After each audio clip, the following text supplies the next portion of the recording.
नमस्कार. प्रतीक्षा सचिन या यूट्यूब चॅनलवरती तुमच्या सर्वांचं मनापासून स्वागत करते. तर आजचा जो टॉपिक आहे ते म्हणजे वेळ. कारण वेळ हा आपल्या जीवनामध्ये खूप इम्पॉर्टंट घटक आहे. ज्या प्रकारे आपण पैसे इन्व्हेस्ट करताना विचार करतो की कशामध्ये करायचे, काय करायचं. कारण पैसे आपण विचारपूर्वक इन्व्हेस्ट करत असतो की समोर चालून आपल्याला त्याचा काहीतरी फायदा झाला पाहिजे. तसंच वेळेचं सुद्धा असतं. जो व्यक्ती त्या वेळेला चांगल्या कामामध्ये इन्व्हेस्ट करत असतो ना, समोर चालून तो व्यक्ती यशस्वी बनत असतो. परंतु जे लोक वेळेला वेस्ट करतात, म्हणजे वेळेचा काही उपयोगच करून घेत नाहीत, ते लोक मग अपयशस्वी ठरत असतात. दिवसाचे जे 24 तास असतात ते प्रत्येकाकडेच असतात. वेळ असा भेदभाव कधीच करत नाही की हा गरीब आहे, हा श्रीमंत आहे, मी याच्यासोबत आहे किंवा याच्यासोबत नाही. वेळ कधीच असं म्हणत नाही. परंतु जो व्यक्ती त्या वेळेचा, त्या 24 तासाचा चांगल्या कामामध्ये उपयोग करून घेतो, तोच यशस्वी होत असतो. मग ज्या व्यक्तीनं त्या वेळेचा दुरुपयोग केला त्याला मग अपयशच येत असतं. बरेच लोक असे पण असतात, त्यांना खूप काही करायचं असतं, पण ते म्हणतात मला हे करायचं होतं, मला ते करायचं होतं, पण माझ्याकडे वेळच नाही. खरं तर वेळ सगळ्यांकडेच आहे, सगळ्यांसाठी सारखाच आहे. फक्त तुमच्याकडे वेळेचं नियोजन नाही.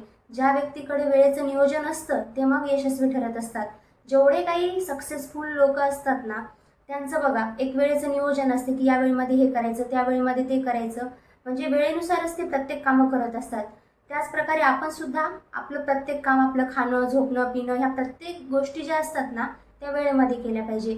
बऱ्याच वेळा आपल्याला वेळ निघून गेल्यावर कळतं की मला हे करायचं होतं, किंवा आपल्यासोबतचे जे काही बरोबरीचे लोक असतील ते त्यांनी काहीतरी यश मिळवलं असेल किंवा एखाद्या विशिष्ट पदावर असतात, त्यावेळी आपल्याला असं वाटतं की त्याने हे काम त्या वेळेमध्ये केलं होतं, आपण जर केलं असलं तर आपणही आज त्याच्यासोबत त्याच्यासारखे सक्सेसफुल राहिलो असतो. परंतु आपण त्यावेळेला ते काम करत नाही.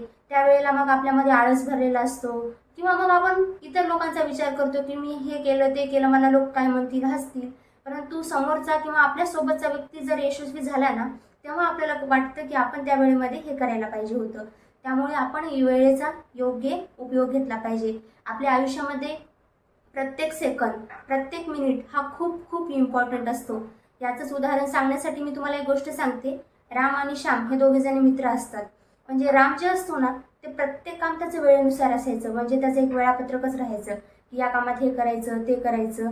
आणि श्याम जो असतो ना, तो खूप आळशेला असतो. म्हणजे त्याचं काही मॅनेजमेंटच नसायचं, काही वेळापत्रक सुद्धा नव्हतं. हे दोघे बिझनेस पार्टनर असतात. दोघांचा एक म्हणजे मिळून व्यवसाय असतो. तर राम काय करायचा, प्रत्येक मीटिंग वेळेवर अटेंड करायचा. आणि श्याम काय करायचा, नेहमी मीटिंगला उशीर करायचा किंवा प्रत्येक कामामध्ये त्याचा उशीर होत असायचा. तर एक वेळेस असं होते की दोघांसाठी, म्हणजे दोघांना एका डीलची ऑफर येते. त्यांना बाहेरगावी जावं असं लागतं की त्यांनी जर ती डील केली त्या कंपनीसोबत तर त्यांना 1.5 कोटीचा फायदा होणार असतो. आणि ती डील्स जो मीटिंगला अटेंड करेल त्याला ती मिळणार होती. तर राम आणि श्याम दोघांनाही जायचं असतं. दोघंही गेले तर दोघांनाही ती डील्स मिळाली असती. परंतु राम ते त्याच्या वेळेनुसार उठतो, जातो, म्हणजे तिथं पोहोचतो मीटिंगला वेळेवर. पण श्याम जो असतो ना, तर त्यांची जी ट्रेन असते ती 11ची असती.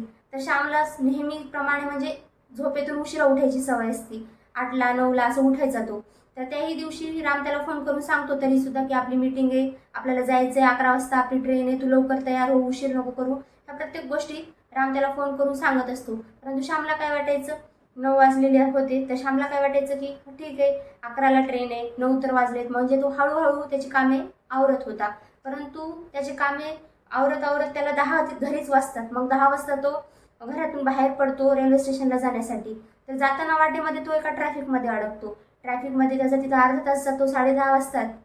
आणि रेल्वे स्टेशनला जायला फक्त 1 मिनिटाच्या वेळेनं त्याची जी ट्रेन असते ना ती निघून गेलेली राहते. त्याला एवढा पश्चाताप होतो की आपण जर थोडं लवकर आवरलं असतं तर आपल्याला ट्रेन मिळाली असती आणि आपण मीटिंग अटेम्प्ट केली असती.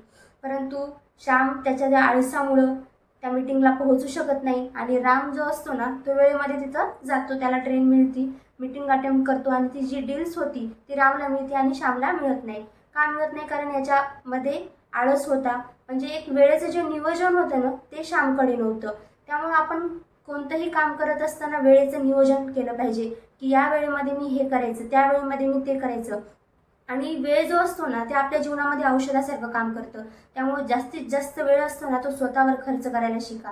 म्हणजे वेळेचा एवढा उपयोग करून घ्या, म्हणजे वेळेनुसार आपण स्वार व्हायला शिकलं पाहिजे. कारण वेळ ही कुणासाठीच थांबत नसती. सगळ्यांसाठी वेळ तर सारखीच असती, ती तिचं काम करत राहते. गेलेला प्रत्येक म्हणजे कोणताही क्षण असो तो आपण वापस घेऊ शकत नाही. मग जगातला कितीही श्रीमंत माणूस असू द्या, त्याच्याकडे कितीही पैसा असू द्या, तो जर म्हणला की मला वेळेला वापस घ्यायचे गेलेल्या, तो कधीच घेऊ शकत नाही. आणि जगातील कितीही श्रीमंत माणूस असू द्या, तो असं म्हणजे वेळेचा उपयोग केल्याशिवाय राहू शकत नाही. म्हणजे प्रत्येकाला वेळेचा उपयोग करता येते, मग गरीब असो किंवा श्रीमंत असो, फक्त आपल्याला वेळेचं नियोजन करता आलं पाहिजे. तर त्यामुळं कोणताही वेळ आपण जपून यूज केला पाहिजे, चांगल्या प्रकारे इन्व्हेस्ट केला पाहिजे. तर आजचा व्हिडिओ कसा वाटला कमेंट करून नक्की सांगा. चॅनलवरती नवीन असाल तर सबस्क्राईब करा. थँक्यू.